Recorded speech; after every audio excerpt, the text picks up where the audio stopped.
तो यार देखो, आज अपन सबसे इम्पॉर्टेंट टॉपिक, जैसा कि मैं आपको प्रॉमिस करता ही आ रहा हूँ, उसकी जर्नी अपन शुरू कर रहे हैं। आज के लेक्चर में अपन क्या देखने वाले हैं, सबसे पहले मैं आपको कुछ एक दिमाग लगाओ सीरीज के क्वेश्चन से मिलाने वाला हूँ, जो कि नोट्स में या जो भी अपने एप्लीकेशन पर चीज़ें उपलब्ध हैं उसमें तो है ही। मैं यहाँ पर भी उनमें से आपसे काफ़ी सारी चीज़ें एज इट इज़ शेयर कर ही रहा हूँ। दिमाग लगाओ पोर्शन अपन पहले बात करने वाले हैं, और फिर उसके बाद में अपन आज चलेंगे हम पुष्पों में लैंगिक जनन देखेंगे, या पादपों में, पुष्पी पादपों में लैंगिक जनन। पुष्पी पादप मतलब उन पेड़ पौधों में जिनमें क्या है, पुष्प है, और उनमें क्या हो रहा है, लैंगिक जनन। अब ये लैंगिक जनन वाली जो बात है ना, ये बड़ी खतरनाक है। यहाँ पे मैं आपको बताता हूँ कैसे। इसको इंग्लिश में अपन बोलते हैं सेक्सुअल रिप्रोडक्शन। ये मैं जानबूझ के ही ये चीज बार बार रिपीट करता हूं, क्योंकि यहां आते ही जो केमिस्ट्री है लोगों के बीच में वो बिगड़ जाती है इन अ सेंस कि ये टॉपिक समझना दिमाग का दही कर देता है। अब देखो, सबसे पहले दिमाग लगाओ क्वेश्चंस की बात कर रहे हैं, तो वो दिमाग लगाओ क्वेश्चन क्या है। सबसे पहला क्वेश्चन मेरा आपसे ये है यहाँ पे इस क्वेश्चन में कि हमें लैंगिक जनन की आवश्यकता क्या है। मैं शॉर्टकट में जल्दी से यहाँ पर लिख रहा हूं, और मैं आपको चाहूंगा कि आप चाहो तो वीडियो को पॉज कर लो और सोचो इस बात पर थोड़ा सा। लैंगिक जनन की आवश्यकता क्या है? अगर मान लो एग्जाम में ऐसा क्वेश्चन पूछ ले तुम लोगों से, क्या लिखोगे? ये क्वेश्चन मैंने बनाए हैं और जगहों पर आपको नहीं मिलेंगे। और क्यों बनाए हैं? ताकि एनसीईआरटी किताब का एक एक पैराग्राफ जो है मैं आपको समझा सकूं।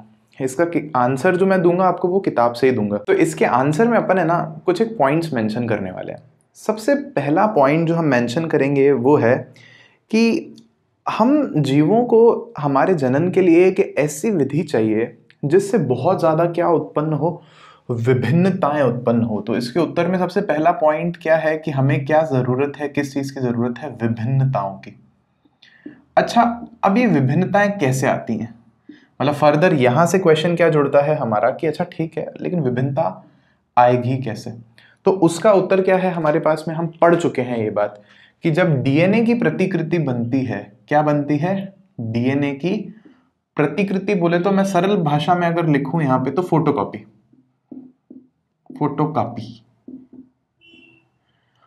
डीएनए की जब प्रतिकृति बनती है, मतलब एक कोशिका से जब दो कोशिका बनती है, तो उसमें डीएनए की भी फोटोकॉपी होती है। ये बात मैं आपको समझा चुका हूं। तो उस वक्त कुछ ना कुछ कमियां होती है। मतलब ये फोटोकॉपी, जैसे अगर आप मान लो आपकी किताब लेके जा रहे हो, फोटोकॉपी मशीन में पेपर रख के फोटोकॉपी निकाल रहे हो, तो क्या फोटोकॉपी एकदम असली के जैसी होती है? नहीं होती। आपको भी पता है, मुझे भी पता है। तो यहां पर भी वही होता है कि जो नई कोशिका होती है उसमें क्या होती है, विभिन्नता होती है। क्यों? क्योंकि डीएनए की जो प्रतिकृति है वो एकदम यथार्थ नहीं होती, एग्जैक्ट नहीं होती। पहला पॉइंट। तो हमें क्या चाहिए? विभिन्नता चाहिए। फिर क्वेश्चन है कि अच्छा विभिन्नता आएगी कैसे? तो हम कह सकते हैं कि अच्छा डीएनए की फोटोकॉपी से आ जाती है, तो उसमें दिक्कत क्या है? लेकिन यहां एक प्रॉब्लम है कि अगर मान लो जैसे हमने अलैंगिक जनन पढ़ा था, एसेक्सुअल रिप्रोडक्शन पढ़ा था, तो वहां पे हमने नोटिस किया था कि जब एक कोशिका से दो बन रही हैं तो कोई बहुत ज्यादा फर्क नहीं है। और फर्क आते आते आते मतलब हजारों लाखों पीढ़ियां गुजर जाएंगी ना, तो फर्क आएगा। जैसे कि अभी कोरोना वायरस चल रहा है, तो कोरोना 2 वायरस आ गया, आप सबको बताए बात। हालांकि वायरस तो जिंदा नहीं होते पूरी तरह से, आधे जिंदा होते हैं, मतलब आधे मरे हुए, उसकी बात नहीं करते। चलो किसी बैक्टीरिया की बात कर लो। तो वो बैक्टीरिया आपके शरीर में मान लो बीमार कर दिया आपको, तो आप जब गोली खाओगे, वो बैक्टीरिया को ये अकल में आ जाएगी कि यार ये गोली मार देती है हमको। तो वो बैक्टीरिया क्या करेगा, जब बच्चे पैदा करेगा ना, तो ये जानकारी अपने बच्चों को दे देगा कि यार ये गोली आती है ना, ये दवाई जब लेता है इंसान तो अपन मर जाते हैं, तो आप बच्चों ध्यान रखना। तो जो नई पीढ़ी के बैक्टीरिया आएंगे ना, वो उनमें जब बहुत सारी पीढ़ियां हो जाएंगी, 10, 15, 20,000, 2,000, 3,000 पीढ़ियां, 4,000 पीढ़ियां, लाखों पीढ़ियां जब हो जाएंगी, तो उन पीढ़ियों में फिर उस दवाई से लड़ने की ताकत आ जाएगी।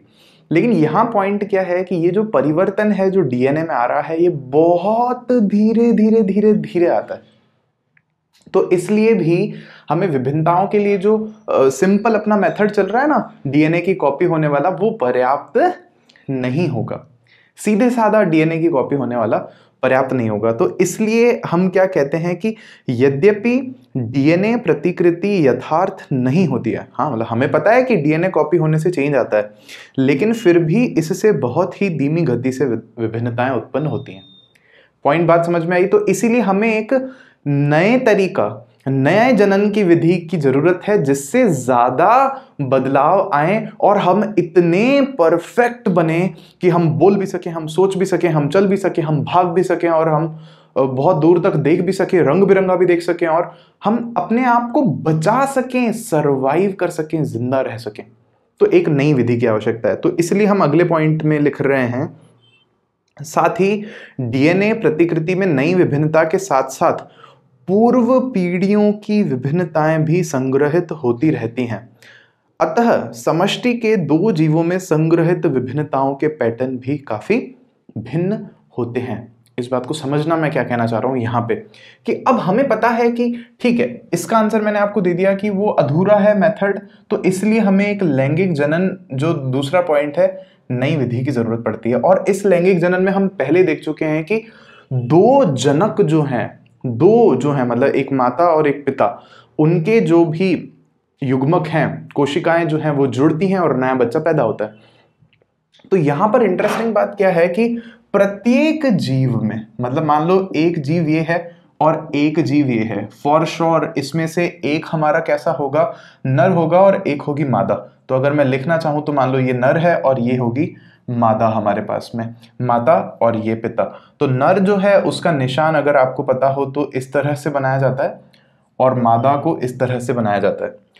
अब क्या है, इस नर के पास में भी कुछ ना कुछ डीएनए है और इस मादा के पास में भी कुछ ना कुछ डीएनए है।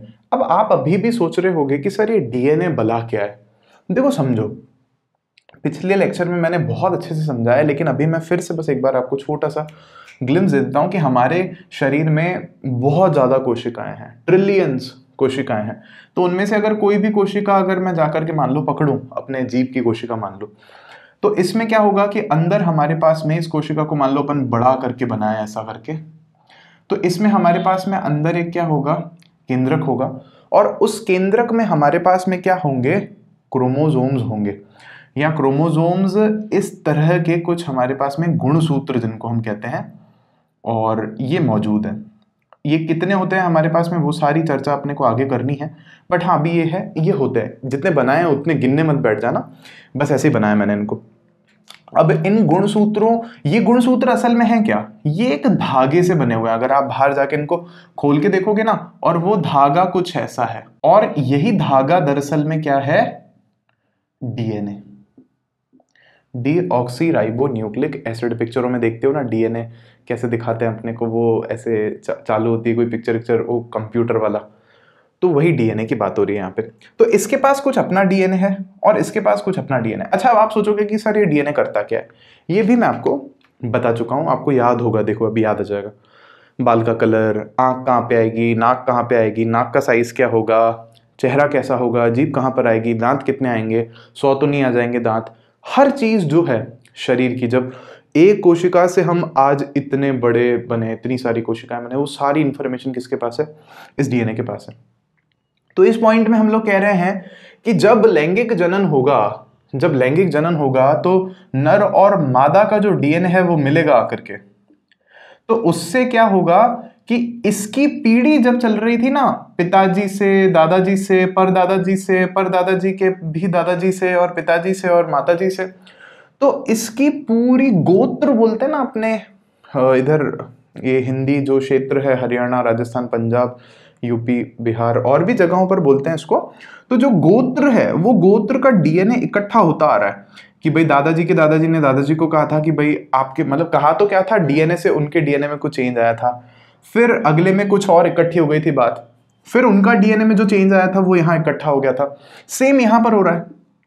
और जब समझो आप, इतना अलग अलग तरह का डीएनए इसमें इकट्ठा हुआ है नर में, और इतना अलग अलग तरह का जो डीएनए का पैटर्न है इस मादा में इकट्ठा हुआ है, और जब ये दोनों जुड़ करके एक संतति बनाते हैं, एक बच्चा बनाते हैं, तो इसमें जितने परिवर्तन आए हैं और इसमें जितने परिवर्तन आए हैं वो सारे परिवर्तन इस बच्चे में मौजूद होते हैं। इंटरेस्टिंग बात है कि नहीं?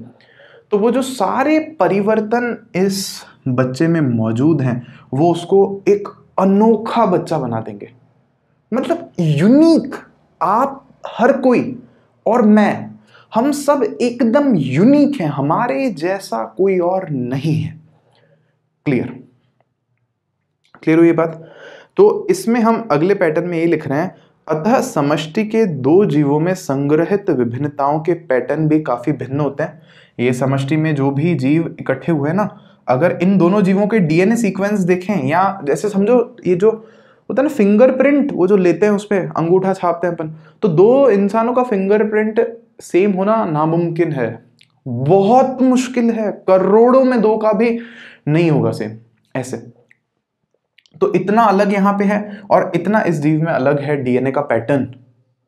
तो जब वो मिलेंगे, तो अगला पॉइंट हम लिख रहे हैं, अब यदि दो विभिन्न जीवों के संयोग से नया जीव उत्पन्न होता है, ऐसे दो अलग अलग जीवों के संयोग से एक नया जीव उत्पन्न होता है, तो वह अपने आप में अनोखा होगा और वह अपनी पिछली पीढ़ियों से बहुत ज्यादा अधिक विकसित होगा।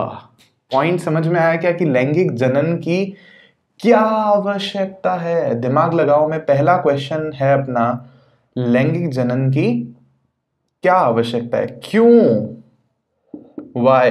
तो इसका आंसर आपको मैंने यहां पर दे दिया, इसको चाहो तो आप नोट डाउन कर सकते हो। बस अब अगले क्वेश्चन पर बढ़ रहे हैं अपन, लेकिन हाँ उससे पहले एक छोटी सी चीज, ये डीएनए मैंने क्या थोड़ा ज्यादा उधर बना दिया है, तो ये आपको शायद दिख नहीं रहा होगा, तो मैं एक बार वापस इसको यहाँ पे बना के दिखा देता हूँ। ये कुछ इस तरह से है, ये आपने देखा भी होगा, ऐसे पिक्चर विक्चर कभी चालू होती रहती है ना, रोबोट वोबोट कुछ ऐसे कंप्यूटर की पिक्चर, तो पता नहीं ये दिखाते हैं, ऐसे साइंस का दिखाना होता है तो उनको।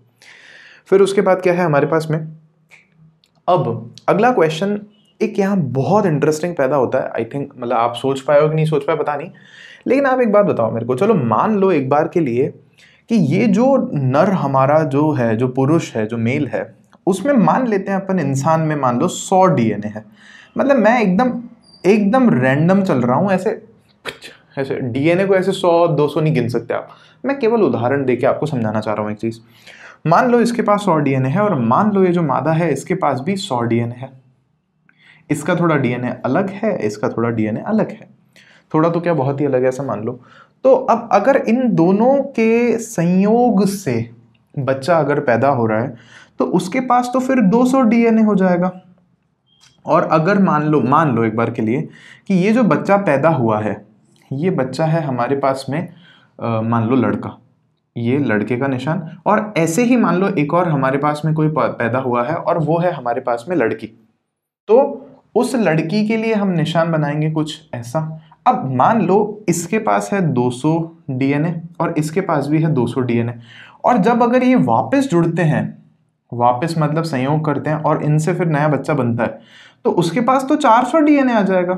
और फिर अगर वैसा लड़का और वैसा 400 वाली कोई लड़की आपस में मिलकर के बच्चा पैदा करते हैं, तो उनके पास तो 800 डीएनए हो जाएगा, और फिर 1600 और फिर 3200।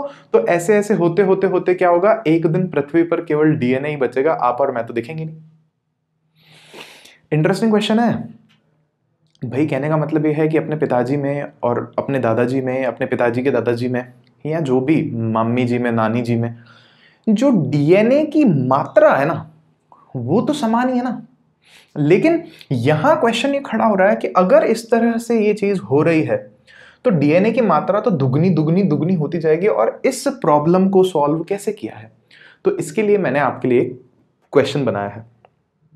ये क्वेश्चन क्या है, यदि लैंगिक जनन में संतति पीढ़ी में जनक जीवों के डीएनए का युग्मन होता रहे।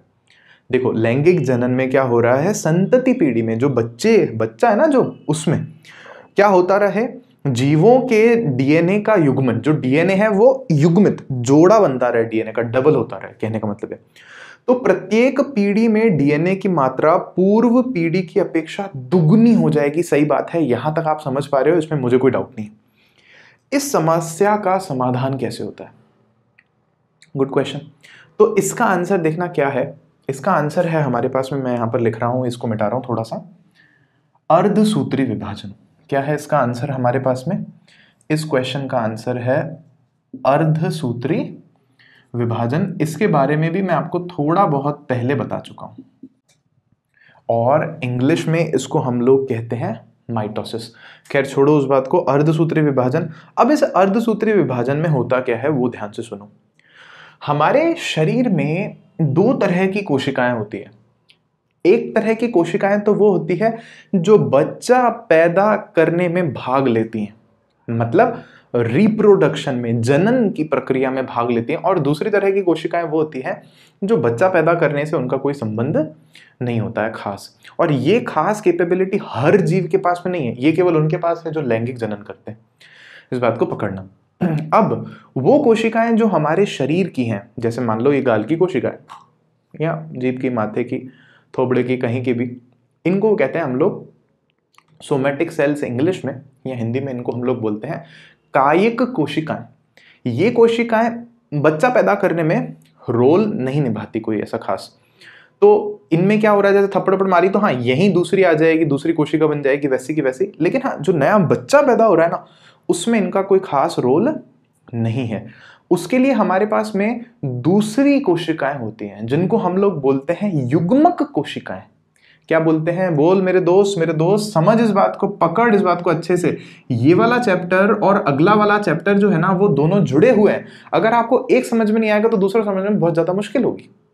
तो ये युग्मक कोशिकाएं, युग्मक कोशिका मतलब जोड़ा है एक तरह से, डायप्लॉइड सेल है, इसके बारे में भी और चर्चा करूंगा मैं, लेकिन सॉरी ये हैप्लॉइड सेल है, युग्मक कोशिका कह रहे हैं इनको हम लोग। और ये जो युग्मक कोशिका है ना, इनमें जो गुणसूत्रों की संख्या होती है, ये गुणसूत्र मैंने यहां बनाए थे ना, इसमें अंदर कैसे बनाए थे, वो क्रॉस क्रॉस जैसे दिख रहे थे, ये ऐसे बनाया था केंद्रक, फिर उसके अंदर ऐसे बनाए थे मैंने गुणसूत्र। तो इसमें जो है युग्मक कोशिकाओं में जो गुणसूत्रों की संख्या होती है वो होती है आधी। आई क्या बात समझ में? क्या होती है? कोशिकाओं की सॉरी युग्मक कोशिकाओं में जो गुणसूत्रों की संख्या है वो है आधी। गुणसूत्र का मतलब क्या है? क्रोमोसोम्स का मतलब क्या है? डीएनए। इसका मतलब इनमें जो डीएनए होता है वो भी होता है आधा। अब आप थोड़ा ना कंफ्यूज या गए होगे यहां तक आते आते, मैं अभी क्लियर करता हूं, समझना। हमारे शरीर में हमारे पास में क्या है? युग्मक कोशिकाएं हैं। जैसे मैं थोड़ा सा मिटा करके आपको ये चीज समझाता हूं, यहाँ पे ये जगह ले लेता हूं मैं, यहाँ पे समझना इस बात को ध्यान से। अर्धसूत्री विभाजन आपके पकड़ में आया है वर्ड, और युग्मक कोशिका आपके पकड़ में आया है। तो अब मैं आपको आपसे जोड़ करके इस टॉपिक को बताता हूं तो आपको और क्लियर होगा। मान लो अपना कोई नर है, कोई पुरुष है, और इसको निशान से बनाते हैं अब अपन, और ये कोई मादा है। एक बार मैंने ये निशान बना दिया और लिखा है, अगली बार मैं निशान बना के काम चला लूंगा। अब क्या होगा, इससे सबसे पहले कौन सी कोशिकाएं बनेंगी इसके शरीर में? पुरुष के और मादा के शरीर में युग्मक कोशिकाएं। तो युग्मक कोशिकाएं यहाँ पे पुरुष के शरीर में, हमारे इंसानों में होती है स्पर्म सेल। क्या बोलते हैं इसको अपन? Sperm cell. और उसके अलावा मादा के शरीर में अगर हम देखें तो वो है एग सेल। क्या है? Egg cell. अंड कोशिका भी कहते हैं इसको अपन, एग सेल कहो इसको, और इसको वीर्य भी कहते हैं अपन, स्पर्म को। तो ये दोनों जो है ना, ये असल में और कुछ नहीं है, ये क्या है? युग्मक कोशिकाएं। युग्मक कोशिकाएं। अब ये युग्मक कोशिकाओं में खास बात क्या है इनकी, कि इनमें जो डीएनए है ना, वो असली डीएनए का आधा है। उस नर के जो शरीर में दूसरी कोशिकाओं में डीएनए है, उसकी मात्रा की आधी मात्रा है। सेम यहां पर भी है। तो जब ये दोनों मिलते हैं, मतलब समझो डीएनए का आधा प्लस डीएनए का आधा, तो ये क्या बना लेंगे? 2 का अगर आप लघुत्तम लोगे तो 2 आएगा, फिर ऊपर भी डीएनए प्लस डीएनए करोगे तो 2 से 2 तो खत्म हो जाएगा ना। तो ये पूरा हो जाएगा, एक पूरा जीव बन जाएगा। या पूरा जीव क्या? एक पूरी कोशिका बनेगी, और फिर वो कोशिका डिवाइड होकर के और कोशिकाएं बनाएगी खुद के जैसी, जिसके बारे में मैं आपको अच्छे से समझाऊंगा। लेकिन ये प्रॉब्लम कैसे सॉल्व हुई वो बात आपको समझ में आई क्या? आई है तो छाती ठोक करके दिल से, मतलब अच्छी दुआएं निकालते हुए लाइक वाइक कर दिया करो, कमेंट लिख दिया करो। तो ये क्वेश्चन सुनना, मैंने आपके लिए लिखा है स्पेशली, आंसर भी इसका। इस समस्या का समाधान अर्धसूत्री कोशिका विभाजन की विधि से होता है। इस विधि की सहायता से जीव अपने शरीर में कोशिकाओं का निर्माण करता है, जिन्हें युग्मक कोशिकाएं कहते हैं। कुछ एक खास कोशिकाएं हैं जिन्हें हम क्या कहते हैं? युग्मक कोशिकाएं। इन कोशिकाओं में कायिक कोशिका की अपेक्षा गुणसूत्रों की संख्या आधी होती है। ये बात क्लियर हो गई आपको? कायिक कोशिकाएं बाकी वाली, और युग्मक कोशिकाएं, ये मैंने आपको उदाहरण भी दे दिया उसका। वही ऐसी ही कोशिकाएं अभी हम पुष्प वगैरह में भी पढ़ेंगे, तो आपको और समझ में आएगी ये चीज। तथा डीएनए की मात्रा भी इसमें कैसी होती है, आधी होती है। दो विभिन्न जीवों में यह युग्मक कोशिकाएं लैंगिक जनन में युग्मन द्वारा, एक प्रोसेस है, जब ये दोनों जुड़ रही है ना, ये दोनों यहां पर आप देख पा रहे हो कि जुड़ना जो हो रहा है, ये यहां पर आप देख पा रहे हो, इसको हम लोग बोलते हैं युग्मन। आगे और अच्छे से पढ़ेंगे इसको, और इंग्लिश में इसको बोलते हैं फर्टिलाइजेशन। फर्टिलाइजेशन युग्मन द्वारा युग्मनज बनाती हैं। युग्मनज, इनके जुड़ने से जो एक पूरी चीज बन रही है ना, पूरी कोशिका जो बन रही है, उसको हम लोग बोलते हैं युग्मनज या जायगोट। जायगोट अंग्रेजी में क्यों बता रहा हूं बेटा, जब डॉक्टर बनेगी या डॉक्टर बनोगे तुम लोग, तो अंग्रेजी में पढ़ोगे ना वहां, तो दोनों में पढ़ते चलो, अंग्रेजी का सारा डर खत्म साइंस की क्लास में, टेंशन नहीं लेना। तो जो बाद में संतान बन जाती है, ये जो युग्मनज है ना, ये कोशिका है, एक कोशिका है अभी, लेकिन पूरी है, पूरा है इसमें डीएनए। तो ये 1 से 2 होगी, 2 से 4 होगी, 4 से 8 होगी, तो इस तरह से बढ़ती जाएगी, और एक पूरा का पूरा क्या बना लेगी, भ्रूण, बच्चा, फिर वो बच्चा बड़ा होकर के पूरा अच्छा जीव बन जाएगा आपके मेरे जैसा। फिर बाद में संतान में परिवर्तित होता है, और इस प्रकार युग्मनज में या भविष्य संतति में डीएनए की मात्रा पुनर्स्थापित हो जाती है। ठीक है, देखो लिंक से लिंक जोड़ रहे हैं अपन, कि भाई पहले अपन ने समझा कि यार जरूरत क्या है लैंगिक जनन की। अलैंगिक होता ना, अपने यहाँ से एक बच्चा यूं पैदा होता, यहीं से पास में, अपन जैसे बड़े होते ना 18-19 साल के, तो यहाँ से एक और हाथ निकलता, एक मुंह निकलता, फिर एक ऐसे, फिर वो बच्चा टूट के अलग हो जाता। ऐसा नहीं हो रहा, क्यों नहीं हो रहा, ये समझा अपन ने। फिर दूसरा क्या है हमारे पास में यहाँ पे, कि नर एवं मादा युग्मक का संक्षिप्त परिचय लिखिए। ऐसा एग्जाम में आपसे पूछ सकता है, ये नर और मादा युग्मक ही है असल में, तो इनका संक्षिप्त में परिचय क्या है हर जीव के लिए जो लागू हो। तो देखो सुनना, अधिक जटिल शारीरिक डिजाइन के कारण, हमारा जैसे शरीर का डिजाइन जो है बहुत ज्यादा जटिल, बहुत ज्यादा कॉम्प्लेक्स है, तो जो जनन, जीवों में जनन कोशिकाएं हैं वो स्पेसिफिक हो जाती है, विशिष्ट हो जाती है। मतलब हमारे शरीर की हर कोशिका जाकर के बच्चा पैदा नहीं करवा सकती है, वो यही कोशिकाएं करवाएंगी, जिनको हम लोग बोल रहे हैं युग्मक कोशिका, जो जाके जुड़ेंगी। तो उसके लिए हम क्या कह रहे हैं, एक कोशिका अपेक्षाकृत बड़ी होती है इन युग्मक कोशिकाओं में, मतलब एक मादा में होगी और एक नर में होगी, तो एक कोशिका उनमें से अपेक्षाकृत बड़ी होगी, और उसमें भोजन का पर्याप्त भंडार भी होगा, जबकि दूसरी अपेक्षाकृत छोटी होती है। जो दूसरी कोशिका है वो अपेक्षाकृत छोटी होती है और अधिक गतिशील होती है, चलती है बहुत तेजी से। गतिशील जनन कोशिका को नर युग्मक बोलते हैं, गतिशील कोशिका को नर युग्मक बोलते हैं, और जो बड़ी आकार में कोशिका होती है उसे हम लोग क्या कहते हैं, मादा युग्मक कोशिका कहते हैं। ठीक है, तथा जिस जनन कोशिका में भोजन का भंडार होता है उसे मादा युग्मक कोशिका कहते हैं। अब यही चीज है कि ये कोशिका जो है ये हमारे शरीर की सबसे छोटी कोशिका कही जाती है, और ये कोशिका जो है इंसान के शरीर में सबसे बड़ी कोशिका कही जाती है, एग सेल। ये मिट्टी के दाने से छोटी होती है, बट हाँ मतलब काफी बड़ी होती है, जबकि इसको तो आंख से देख पाना नियरली इम्पॉसिबल है। आई क्या बात समझ में? अब एक काम करते हैं, मैं इसको मिटा देता हूँ और बढ़ते हैं अपन आगे। अब देखो यार, छोटा सा टॉपिक लिखा है मैंने, अभी और भी आगे बढ़ रहे हैं। क्या है टॉपिक कि हमारे पास में कुछ एक ऐसे पुष्प होते हैं जो एक लिंगी होते हैं, और कुछ एक ऐसे पुष्प होते हैं जो बहुलिंगी होते हैं। बहुलिंगी नहीं मतलब उभयलिंगी, बहुत सारे लिंग तो क्या है, दो ही तो लिंग हैं, स्त्रीलिंग है और पुल्लिंग है हमारे पास में।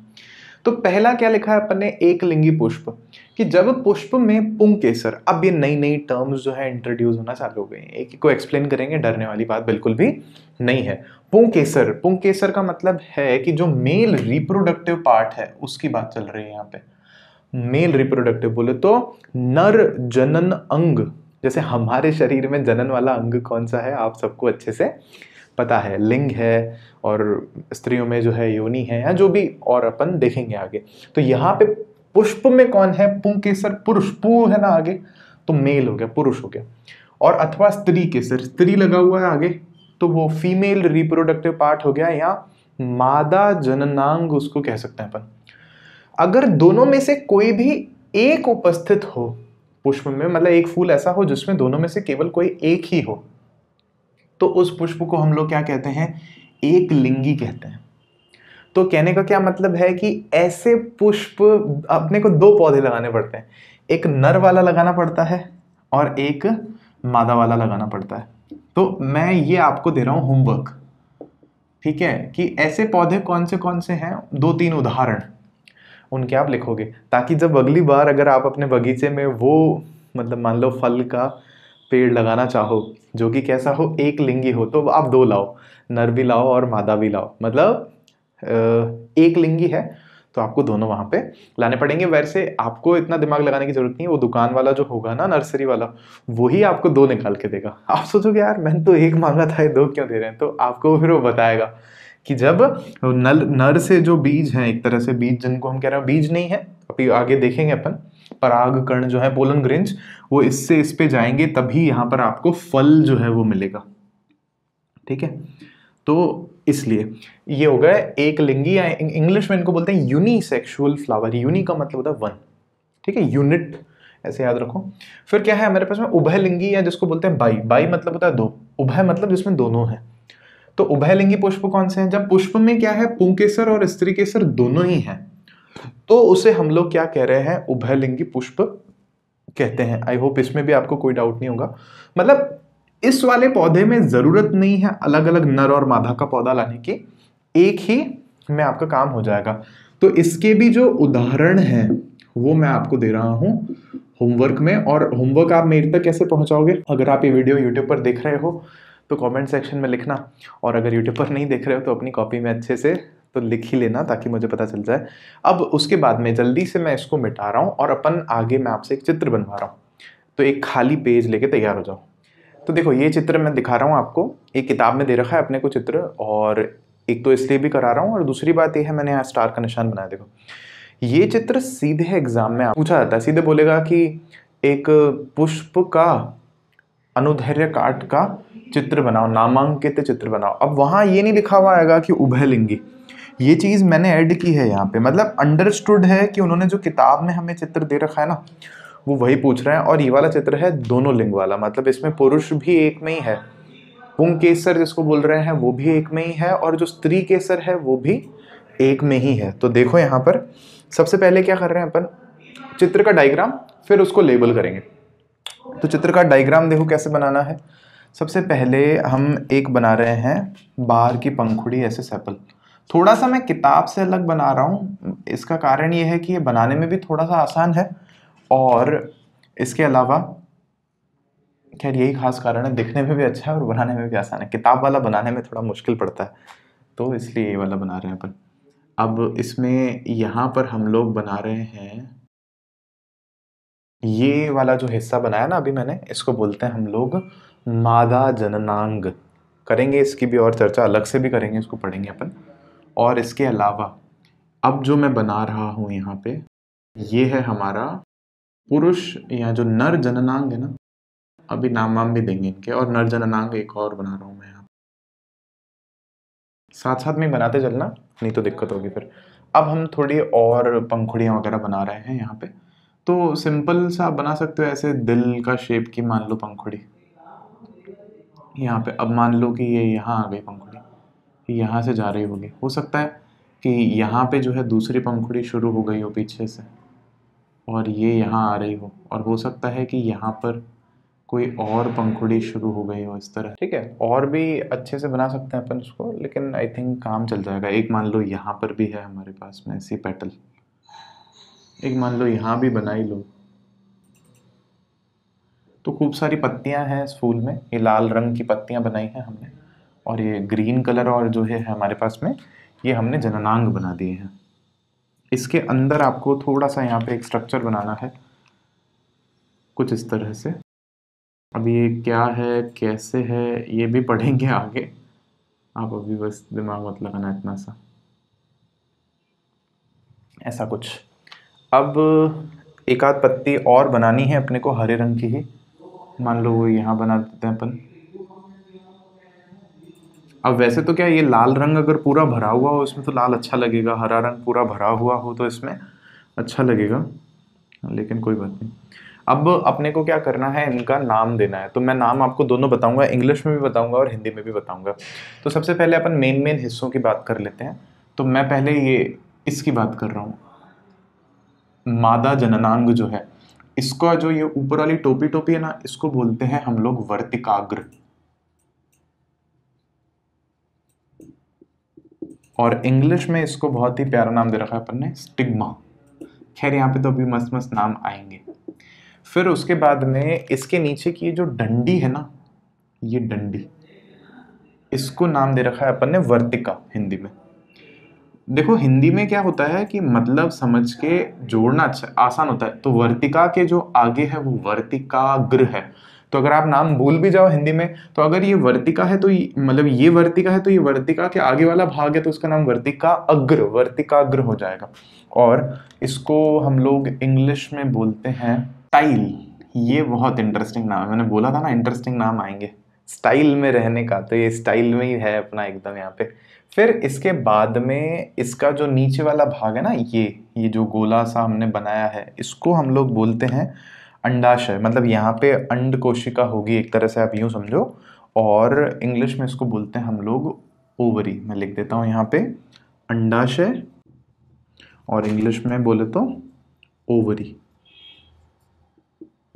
फिर उसके बाद अगर अपन इसकी बात ध्यान दें, मतलब ये वाला और ये वाला सेम ही है, तो इसको अपन लोग बोलते हैं यहाँ पे एंथर इंग्लिश में, और हिंदी में इसको हम लोग बोलते हैं परागकोश।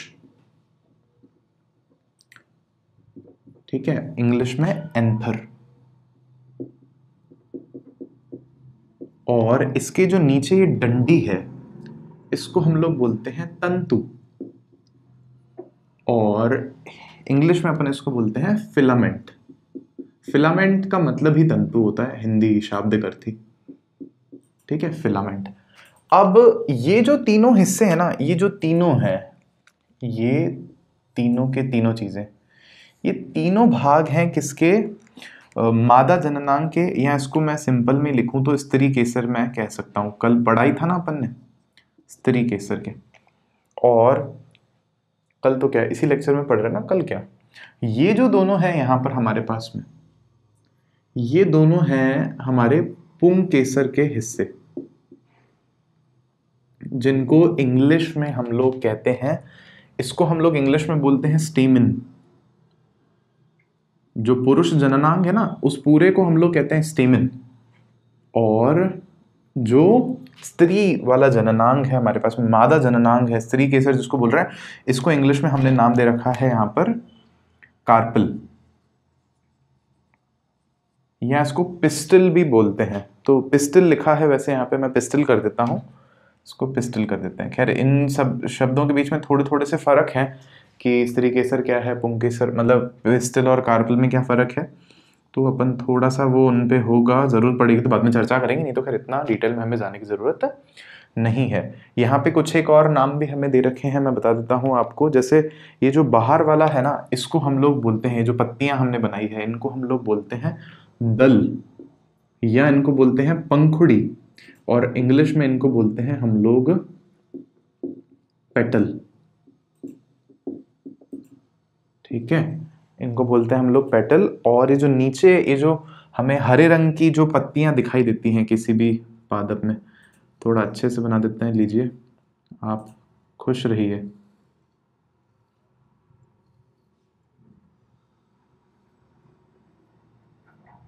तो दिल ही खुश हो गया होगा आपका। इनको हम लोग बोलते हैं सेपल। क्या बोलते हैं, सेपल। इंग्लिश में बोलते हैं सेपल, और हिंदी में हम इनको बोलते हैं बाह्य दल। क्या बोलते हैं, बाह्य दल।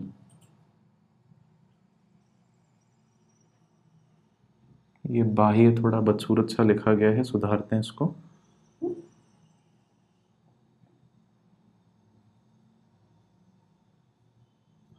बाह्य दल।